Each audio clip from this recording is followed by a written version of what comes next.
ሰላም እንደምን ቆይታችኋል? ይህ የዕውቀት ገበታ የዩቲዩብ ቻናል ነው እና በዚህ ዩቲዩብ ቻናል ለተማሪም የሚጠቅሙ እንዲሁም ደግሞ ወላጆች ልጆቻቸውን ለሚያስጠኑ ወላጆች ወይም ደግሞ ትላልቅ ሰዎች በጣም የሚጠቅማችሁ የትምህርት አይነቶችን ወደናንተ የሚቀርብበት የዩቲዩብ ቻናል ነው። ዛሬ የተገናኘነው በክፍል 5 ስድስተኛ ክፍል ሂሳብ ትምህርት ላይ ነው።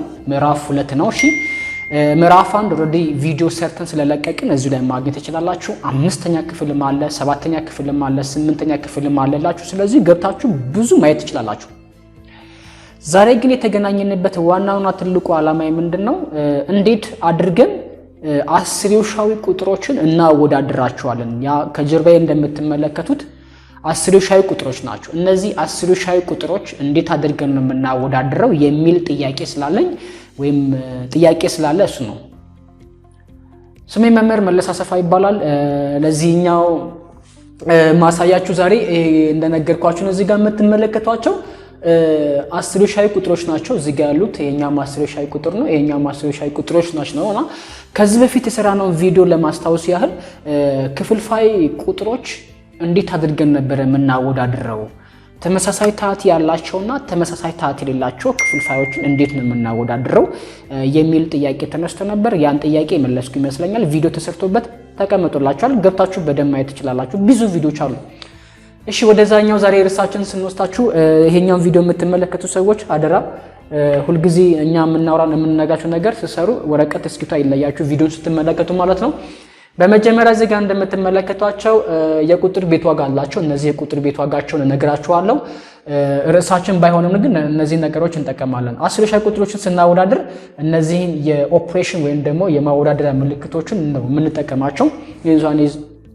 ያንሳል፣ ይበልጣል፣ ያንሳል ወይም እኩል ይሆናል፣ ይበልጣል ወይም እኩል ይሆናል፣ አለም ደግሞ እኩል ናቸው የሚለውን ነገሮችን የምንጠቀመው ማለት ነው በዚህኛው አረፍተ ነገር ላይ ወይም በዚህኛው ሂሳብ ስሌቶች ላይ ማለት ነው። ወደዛ ግን ወደ ነገርኳችሁ ከመሄድ በፊት አሁን የምነግራችሁ ነገር ምንድነው?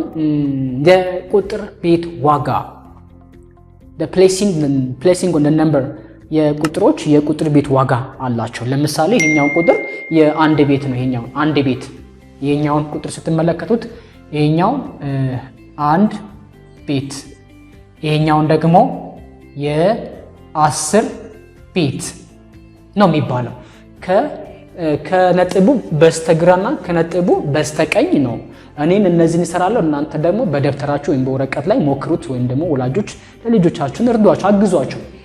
እሺ ይሄኛው ደግሞ እንደ መጀመሪያው የቁጥር ቤት ዋጋ ተመሳሳይ አይደለም። ይሄ 1/10ኛ ነው የሚባለው፣ 1/10ኛ የቁጥር ቤት ዋጋው። ይሄኛው ደግሞ 1/100ኛ ነው የሚባለው የቁጥር ቤት ዋጋው። ይሄኛው ደግሞ 1/1000ኛ ነው የሚባለው። የመጨረሻው ቁጥር ደግሞ ይሄኛው ቁጥር የቁጥር ቤት ዋጋው 1/10ኛ ነው የምንለው ቢኮዝ 4 ስለሆኑ ማለት ነው።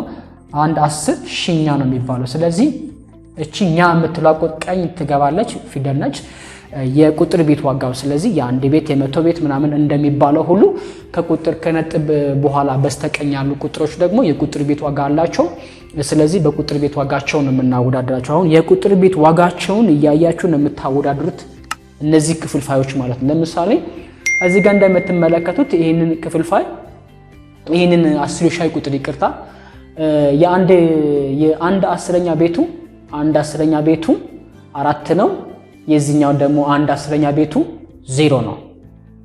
ቀጣይ ደግሞ ያለውን ቁጥር ትመለከታላችሁ። በነገራችን ላይ እዚህ ጋር የምትመለከቷቸውን ቁጥሮች ይሄኛው 43 ነው፣ እዚህ ጋርም ያለው 43 ነው፣ እዚህ ጋርም ያለው 43 ነው። ስለዚህ ሶስቱም አስርዮሻዊ ቁጥሮች ተመሳሳይ የሆነ ቁጥር አላቸው። ማለትም ከነጥብ በስተግራ በኩል ያሉት ተመሳሳይ ናቸው። ስለዚህ እነሱን ማወዳደር አይጠበቅባችሁም ቢኮዝ ተመሳሳይ ናቸው። ተመሳሳይ ግን ካልሆነም እነሱም ታወዳድራላችሁ ማለት ነው። ኦኬ ስለዚህ እነዚህንም እኩል ናቸው። እኩል ከሆኑ አናወዳድራቸውም። ከነጥቡ በስተ ቀኝ በኩል ያሉትን ነው የምናወዳድራቸው። እዚህ ጋር ነጥብ ነው ያለው፣ እዚህ ጋር እንዳትረሷቸው ነጥቦች አሉ። ኦኬ ቅድም እንደነገርኳችሁ ይሄኛውን 1/10ኛ ነው፣ ይሄኛውም 1/10ኛ ነው፣ ይሄኛውም 1/10ኛ ነው። ስለዚህ ከሶስቱም አስርዮሻዊ ቁጥሮች የአንድ አስረኛ ቤታቸውን ስትመለከቱ ያነሰ ያለው የትኛው ነው? ይሄኛው ነው። ይሄ 0 ነው። ስለዚህ ምን ውስጥ አይገባም ማለት ነው? የመጀመሪያዎቹ ውድድር ውስጥ አይገባም። ሶስተኛ ደረጃ ላይ ነው የሚቀመጠው። አሁን አንደኛ ደረጃ ላይ የመጡት ሁለት ቁጥሮች ናቸው። የትኛው? ይሄኛው አስርዮሻዊ ቁጥርና ይሄኛውን አስርዮሻዊ ቁጥሮች ናቸው። አሁን ምንድነው የምታደርጉት? አንድ አስረኛ ቤታቸው ተመሳሳይ ከሆነ ቀጥሎ የት ነው የምትሄዱት? 100ኛ ቤታቸውን ትሄዳላችሁ። 100ኛ ቤታቸውን ትሄዳላችሁ። ይሄኛው 0 ነው፣ ይሄኛውም 0 ነው። ስለዚህ እኩል ናቸው፣ እስካሁን እኩል ናቸው። ስለዚህ ይሄኛውንም አትመለከቱም፣ ይሄም አትመለከቱትም። ቢኮዝ ተመሳሳይ ናቸው ብያችኋለሁ። ይሄኛውም ተመሳሳይ ናቸው ብያችኋለሁ። ይሄኛው ኦልሬዲ ወድቋል። የወደቀበት ምክንያት እነዚህ አንድ አስረኛ ቤታቸው ይሄኛው 0 ሲሆን ይሄ 4 ነው፣ እዚህ ጋር 4 ነው። ስለዚህ ይሄ ሶስተኛ ላይ ነው የሚቀመጠው። ሶስተኛ ደረጃ ላይ ነው የምናስቀምጠው ማለት ነው። ግን አሁን አንደኛና ሁለተኛ ላይ ሊሆኑ የሚችሉ አስርዮሻዊ ቁጥሮች ከዚህና ከዚህ የትኛው ነው ለሚለው ጥያቄ ለመነሳት ነው። ስለዚህ ምን ብያችኋለሁ? አንድ አስረኛ 100ኛ እኩል ነው። እዚህ ጋርም አንድ አስረኛ 100ኛ እኩል ናቸው እስካሁን ድረስ ማለት ነው። ቀጣይ የት ነው የሚሄደው? አንድ ሺኛ የቁጥር ቤት ዋጋቸው አንድ ሺኛ ነው። የዚህኛውም አንድ ሺኛ ነው እዚህ ጋር እንደምትመለከቱት ማለት ነው። ይሄኛው እንዲህ ላስቀምጥላችሁ። ይሄኛው 8 ቁጥር አንድ ሺኛ ነው እዚህ ጋር ያለ ማለት ነው። ኦኬ እዚህ ጋር ስትመለከቱ ይሄኛው 2 ነው። በዚህ በኩል ያለው 2 ነው። ይሄኛው ደግሞ 8 ነው። ስለዚህ ከ2 እና ከ8 የቱ ይበልጣል? 8 ቁጥር ይበልጣል፣ ወይም ደግሞ 2 ቁጥር ያነሰ ነው ማለት ነው። ያነሰ የቱ ጋር ነው? እዚህ ጋር ያለው ቁጥር ነው። ስለዚህ 2 ቁጥር እዚህ ጋር ነው። ያ እዚህ ጋር ያገኘሁት ይሄኛው ነው። ሰው እቺኛይተን የማከብባት ቁጥር ስላነሰች ይሄ ደግሞ 8 ስለበለጠ ይሄኛውን አስርዮሻዊ ቁጥር ከዚህኛው አስርዮሻዊ ቁጥር ምን ይሆናል? ይበልጣል። ስለዚህ ይሄ አንደኛ ላይ ነው የምንጽፈው፣ ይሄ ደግሞ ሁለተኛ ላይ ነው የምንጽፈው ይሄኛ ቁጥር ማለት ነው። ይሄ ደግሞ ቅድም እንደነገርኳችሁ ሶስተኛ ላይ ነው የምንጽፈው፣ ምክንያቱም ገና ሲጀመር የአንድ ቤቱ ከነዚህ አንድ ቤት ቁጥሮች ጋር አነሰ።